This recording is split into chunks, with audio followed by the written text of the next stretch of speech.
So my name's Jason. I have spent the last few years working in virtual reality. Just a quick show of hands, who's heard of VR before?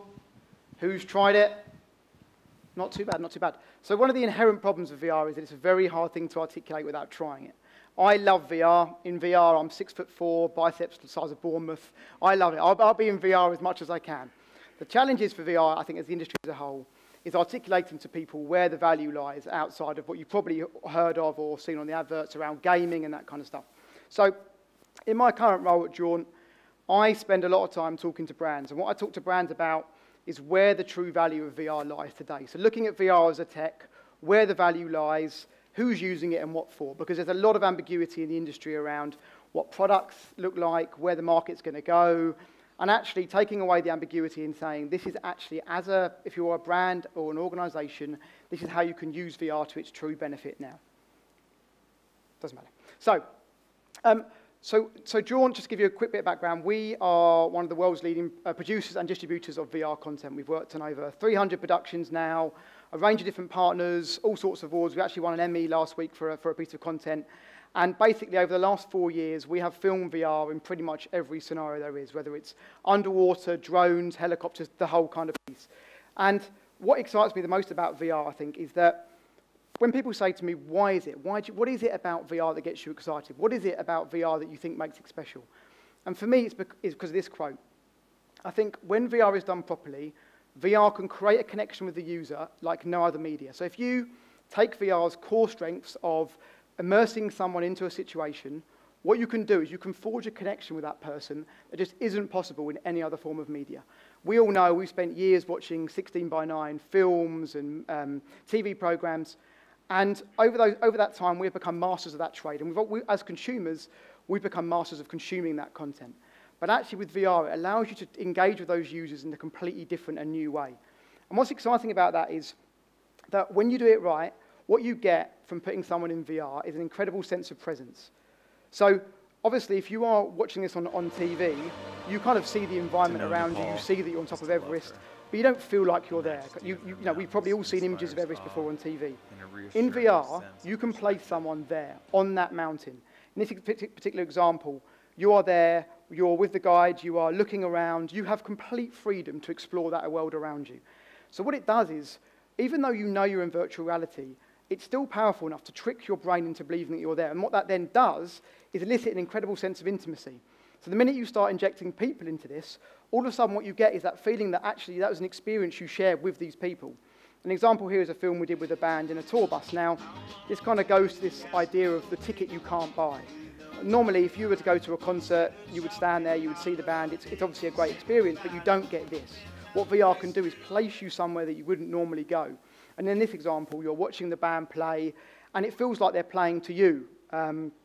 We even did a film with Paul McCartney, and you're there in his private studio, as you do, and he's there, and he's playing to you. He's looking at you, and you feel like, again, even though you know you're in VR, you still feel like he's there looking at you, playing just for you. It's this kind of idea of a private concert. And when you put all of that together, what you get is emotion. And that is an incredibly powerful thing for any brand or organization. This is an example of a film we did behind the scenes of American football. And again, because you're viewing this content as if you're a fan, when the action takes place, when it happens, you feel like you were there, present in that situation, and you're intimate with those around you, and you're sharing the emotion of that situation. And as we know, once you unlock emotion in people, all of a sudden, what you can communicate to them is so powerful because they are there in a state of wanting to be entertained by this content. They're there, they're present, they're aware. And actually what that means is that you can tell stories. And fundamentally, if you look at the history of any sort of media, all it's been used for predominantly is to tell stories. And every single innovation in storytelling, every single innovation in media has been a new, more powerful way of telling stories. So if you take, for example, how we've transformed over the years from radio to TV to PCs to smartphones, all of these things fundamentally allowed people to tell stories in new ways. Now, there's obviously hundreds of different types of stories you can tell, and it can be a story about your brand or your organization. It can be anything. But ultimately, if you look at the evolution for all of these, at every single juncture, I'm not old enough to remember some of these, but at the time, there were people that would say, oh, I'm not sure I want to sit in front of a box in my front room and watch some images on a TV. I'm not sure I want to sit at a box on my desktop and type away. I even remember when the first iPhone came out, people were saying, I'm not really sure I'm going to want to hold something and tap on some glass. I want my keypad, I want my BlackBerry keypad. And actually, if you look at the VR industry now, and people are saying, do I really want to wear a headset? I'm not really going to put a headset on and sit there with a headset on my head and look around. And I think actually, we have to recognise that the industry as a whole is pretty embryonic. It's still early days. The hardware is still kind of first gen. But if you think of how powerful it is now, even with first generation hardware, think about where that's going to be in the future. And bring in, and what Rob was talking about AI, there's a lot of companies now that are even looking at how you bring AI into VR. So you can be in a situation and actually have intelligence around you. So you have that sense of presence, you have that sense of emotion, but you're actually interacting with objects that have some intelligence behind them. And again, I think for all of this, it's incredible how much more capabilities these delivered to those people that wanted to tell compelling stories. And we believe that VR is a huge leap for that, and I personally believe that. There's a lot of different versions, and some of you guys may have seen some of this stuff. There's a lot of different versions of this kind of stat around how much we believe when we see, hear, and recommend things. I think, for me, what's true is that when we feel like we actually experience something, we're much more likely to remember that experience. If we feel like we were there, if our brains feel like it was something that we physically experienced, we are much more likely to recall that, to remember it, and also to enjoy it. So if you look at the example of a lot of work that's being done at the moment in VR training, there are examples there where people would normally sit in front of a bit of paper and read, or they might go on a board and write some stuff down, or even be lectured to. In VR, you can put someone in that situation. So we're working with a company that my friend Richard Butcher's working with, and they put together a training example for Eurotunnel where actually, rather than do the evacuation procedure on the actual train itself or even in a lecture hall, what you can actually do is go there and be in that train and do every step of that evacuation in VR, which basically then means as a result, you feel like you did that yourself. You've been to that train, you've done that experience, and therefore as a result of that, how much more you remember than you would do otherwise is incredibly powerful. And as a result of that, VR is being used across pretty much every industry now, in all sorts of scenarios. There's even a company doing crane training. You can go there, have a headset on, you can control the crane. I mean, everything. So it's so exciting to see as a technology what it's enabling people to do. And the people, the creatives who have the thought behind what you can do with the technology, where it can go, it's really, really exciting to see where the future will lie. So I think one thing that's really, really exciting is that if you look at our everyday lives now, we walk down the street, wherever we are, turn on the TV, go on our phone, we are bombarded with marketing messages. It is just a sea of deals and offers and bright lights telling us to go in and buy this and buy that. And as a result of that, what we really have is noise. We have all of this noise around people trying to tell us stuff, brands trying to tell their stories, organizations trying to tell their stories, retailers trying to get you into their stores. And I think over time, we've almost become numb to all of this noise that's around us. As a brand, as an organization, how on earth do you break through that? How do you get yourselves noticed? How do you get yourselves known? Now, I saw this is just a thing I found on Google. I think it's even more now. In a world where we see about 5,000 pieces of marketing a day, again, as a consumer, how are we meant to remember that? How are we meant to, as an advertiser, how are you meant to work out what is going to appeal to a consumer? What's going to resonate? You look at marketing now, and most of the firsts have all been done. People are trying to sell us stuff in a manner of ways. The beauty of VR is that actually you don't have that distraction. We live in a world now when people are on their phones constantly, on Twitter, on Facebook. We are looking at advert after advert after advert. We are being tried to sell slippers and shoes and all this kind of stuff, right? And I think we all become so numb to this that we are so ingrained with our technology. And obviously, we know and we love our smartphones. I'm not taking anything away from that. But these days, we are so glued to the technology we have around us that I think we lose, almost as consumers, you almost become numb to the messages that are being portrayed to us. How much second screening goes on. If you're watching Netflix or Amazon, actually you're there, you're on your phone at the same time. In my case, my kids are nagging me, my wife's nagging me. I am so distracted in that scenario. And most of us, I probably speak for myself here, but most of us, I think, probably when it comes to adverts on TV, if we've got Sky, we'll fast forward them anyway, right? We don't really pay much attention. The beauty of VR is that when that headset is on, you have that person's undivided attention. They are there.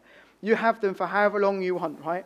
This guy here, he's loving his milkshake, and he is loving whatever experience is being presented to him here. The key message here really is that when that headset is on that person, if it's a 2, 3, 4 minute experience, you have them. They're not second screening. They're not looking around. They're not watching something else at the same time. They are there. And actually the power of that for a brand or an organization is huge. And I think actually part of the challenge of VR is for brands to work out with this power, what do they do with it? How do they make use of this power? Because actually, if you look at the VR industry, there's been a lot of content as the market has grown, a lot of content's been created that doesn't really utilize the core strengths of the medium. When you take that headset off, it doesn't really give you a lot. There's no feeling as a result. For me, the power of VR is that starting with, when that person takes that headset off, how do you want them to feel? What do you want them to do? What do you want them to say? If they take the headset off and they go, okay, that was all right, I sort of looked around a room for a bit, and if there's no outtake to it, if it can be done in 16:9, don't do it. Because fundamentally, you're not using the strength of the platform. What VR allows you to do is put your brand, put your user, put your consumer in the middle of your brand and tell them a story that is compelling in a way that makes them remember your brand in a new way. You guys have probably seen this kind of fabled millennial generation, how we don't want to be blatantly sold products now. We don't want to be say, here's a, for example, here's a glass of Coca-Cola, buy it. We don't want that anymore. What consumers want is to be told a story by a brand, and as a result, that brand's equity changes based on the experience you've given them. So a great example is the Heineken, I don't know if you've ever seen the Heineken Worlds Apart film, where it puts two people in a room, they're told to construct a bar together, they then construct the bar, they sit down, and they're shown a video that each of them has been filmed with quite prejudiced views about each other, or about the type of person that each other is. And then as a result of that, they're then asked whether they want to stay and solve their problems together or leave. And it's an incredibly powerful film, incredibly powerful. And it tells the story in a way, and it's Heineken saying, it's not saying, we're Heineken, look how cool we are. It's them telling a story, and then as a result, you feel differently about their brand because they brought you that story. And at the end of the film, they share a Heineken and they discuss their differences. And in that film, every single person chose to stay and discuss their differences rather than leave. And I think that, for me, shows where the future of storytelling is going, especially with brands. And with VR, that is an incredible synergy, because in that world, then, you can tell those stories in a manner that feels immersive. It makes the person feel emotion, and as a result, feel differently about your brand or organization. And if you think of it like, we all know that in cinemas, that kind of gold spot, that 60 seconds before the main feature, is one of the most expensive pieces of marketing you can buy, because that is the piece where people are thought to be most attentive. You know, you've watched the 75 trailers beforehand of films you're never going to watch, or the best bits of all those films, and then you've watched a couple of adverts, and then you sit down, the lights go down, the screen expands, and that's when you have their attention. With VR, you have that all the time. They're there, they have the headset on, they're ready for the message you're going to transmit to them. The challenge is how you make the most out of that and make sure that it's experience they want to recommend and come back to. And if you look at the VR industry as a whole, there is trillions of dollars of market capital behind it. All of these companies, Google, Sony, Oculus, YouTube, are investing millions and millions in VR. And they're doing it because they realize that as a medium, as time goes on, it will allow them and their advertisers to tell their stories in much more compelling ways that allow the user to have genuinely unique experiences. And as a result of that, you're seeing some big brands already leaning into VR. So from McDonald's to North Face to Marriott, they're all trying to work out how VR can add value in their particular industry. Because in a lot of circumstances, there's not a lot of innovation taking place in marketing in these worlds. So VR allows them a new way to bring their stories to life. And this is just an example of brands that we work with, but again, for brands from a range of different industries, a range of different environments, and it isn't a case of there's one particular. I always get asked, you know, what's the low-hanging fruit? What's the one industry that you think VR will work in? And genuinely, there isn't one. If VR can work anywhere, it just needs the creativity and thought behind it. And the halo effect for that is actually from the research, from the people that use VR, there's a massively positive effect. So 60% of people forming a more positive view of that brand, seeing it as forward-thinking, are more likely to buy their products. And even here, I think this is the most powerful slide. People that try VR, this is from a Nielsen study, are 83% more likely to enjoy that experience, to be engaged with it, and also recall that brand. And again, if you are a brand, if you're an advertiser, that is incredibly, what the possibilities that opens are endless for a brand. So, but also one of the key is making sure that as the industry evolves, that what we have is distribution and allowing people to see that content. I think a lot of the challenge in the industry at the moment is, even as a consumer, if you want to go and get into VR, where do you start? What product do you buy? Do you buy a mobile VR headset? Do you buy Oculus Rift? Do you buy HTC Vive? And I think what's important for the industry is to make sure that whatever content is created is available across all of these mediums. So whoever wants to try VR can try it regardless of the platform they're on. And I think that will settle down as this kind of land grab subsides over the next couple of years. So a range of different opportunities are available, from original content to co-productions of IP holders to pure branded content, when players such as the North Face, Hellmann's, Land Rover are all looking at saying, we have this great story to tell, we have innovation, we have technology, we have a story behind who we are. And what they're all looking at doing is saying, how do we utilize VR? How do we utilize its power to make sure that we can tell that story in a new way? So I think you'll see over the next couple of years, more and more brands, more and more organizations really looking at how they utilize the true power of VR, and also how they harness the adoption that will come in the marketplace, i.e. people having VR headsets in their houses and in their homes, how they utilize that to provide benefits to their business. So so the time is not tomorrow or later, as this Google image search says. It is now. Thank you very much.